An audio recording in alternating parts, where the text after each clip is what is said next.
அனைவருக்கும் வணக்கம்.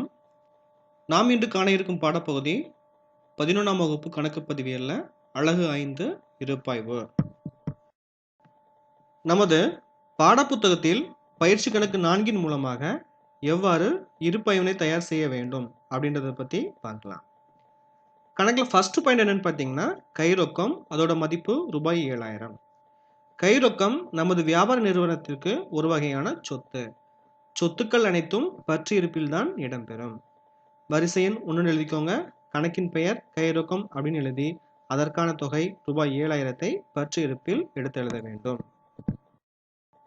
அடுத்த பாயிண்ட், பற்பல கடனாளிகள் ரூபாய் 5400. பற்பல கடனாளிகள் நமது வியாபார நிறுவனத்திற்கு ஒரு வகையான சொத்து.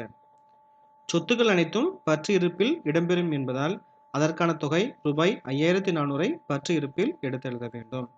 வரிசை எண் 2 எழுதிக்கோங்க. கணக்கின் பெயர் பற்பல கடனாளிகள் அப்படின்னு எழுதி அதற்கான தொகை ரூபாய் 5400 பற்று இருப்பில் எடுத்து எழுத வேண்டும். அடுத்ததாக சம்பளம் ரூபாய் 6800. சம்பளம் நமது வியாபார நிறுவனத்திற்கு ஒரு வகையான செலவு. செலவுகள் அனைத்தும் பற்று இருப்பில் இடம்பெறும் என்பதால் அதற்கான தொகை ரூபாய் 6800 பற்று இருப்பில் எடுத்து எழுத வேண்டும். அடுத்ததாக வாராக்கடன் ரூபாய் 2000. வாராக்கடன் நமது வியாபார நிறுவனத்திற்கு ஒரு வகையான செலவு என்பதால் அதற்கான தொகை ரூபாய் 200 பற்று இருப்பில் எடுத்து எழுத வேண்டும்.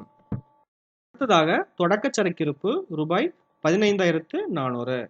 தொடக்க சரக்கிருப்பு நமது வியாபார நிறுவனத்திற்கு ஒரு வகையான சொத்து. சொத்துக்கள் அனைத்தும் பற்று இருப்பில் இடம்பெறும் என்பதால் அதற்கான தொகை ரூபாய் 15400 பற்று இருப்பில் எடுத்து எழுத வேண்டும். அடுத்ததாக பெறுவதற்குரிய மாற்றுச்சீட்டு ரூபாய் 7000. பெறுவதற்குரிய மாற்றுச்சீட்டு நமது வியாபார நிறுவனத்திற்கு ஒரு வகையான சொத்து. சொத்துக்கள் பற்று இருப்பில் இடம்பெறும் என்பதால் அதற்கான தொகை ரூபாய் 7000 பற்று இருப்பில் எடுத்து எழுத வேண்டும். அடுத்ததாக பற்பல கடனீந்தோர் ரூபாய் 11800. பற்பல கடனீந்தோர் நமது வியாபார நிறுவனத்திற்கு ஒரு வகையான பொறுப்பு என்பதால் அதை வரவு இருப்பில் எடுத்து எழுத வேண்டும்.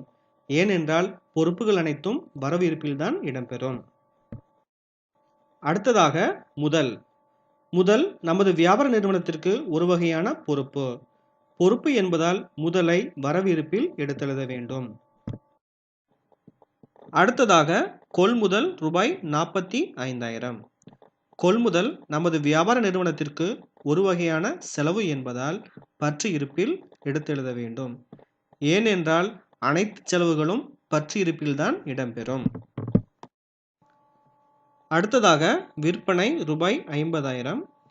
விற்பனை நமது வியாபார நிறுவனத்திற்கு ஒரு வகையான வருவாய். வருவாய் என்பதால் விற்பனையை வரவு இருப்பில் எடுத்து எழுத வேண்டும். கணக்கில் இடம்பெற்றிருந்த அனைத்து விவரங்களையும் இருப்பாய்வில் எடுத்து எழுதியாச்சு. இப்போ கணக்கை இருப்பு கட்டலாம். ஃபர்ஸ்ட் பற்று இருப்பு கட்டலாம். பற்று இருப்பில் என்னெல்லாம் இருக்குன்னு பார்த்தீங்கன்னா, கைரொக்கம், பற்பல கடனாளிகள், சம்பளம், வாராக்கடன், தொடக்க சரக்கிருப்பு, பெறுவதற்குரிய மாற்றுச்சீட்டு மற்றும் கொள்முதல். இந்த அனைத்து இனங்களையும் கூட்டும் பொழுது நமக்கு என்ன அமௌண்ட் கிடைக்குன்னு பார்த்தீங்கன்னா ரூபாய் 86800. இதை பற்று இருப்போட மொத்தம் பகுதியில் எடுத்து எழுத வேண்டும். அடுத்ததாக வரவு இருப்பை இருப்பு கட்டலாம். வரவு இருப்பில் என்னெல்லாம் இருக்குன்னு பார்த்தீங்கன்னா, பற்பல கடனீந்தோர், முதல் மற்றும் விற்பனை. இந்த இனங்கள் அனைத்தையும் கூட்டும் பொழுது நமக்கு கிடைக்கக்கூடிய கூடுதல் தொகை எவ்வளவுன்னு பார்த்தீங்கன்னா ரூபாய் 86800. இதை வரவு இருப்போட மொத்தம் பகுதியில் எடுத்து எழுத வேண்டும்.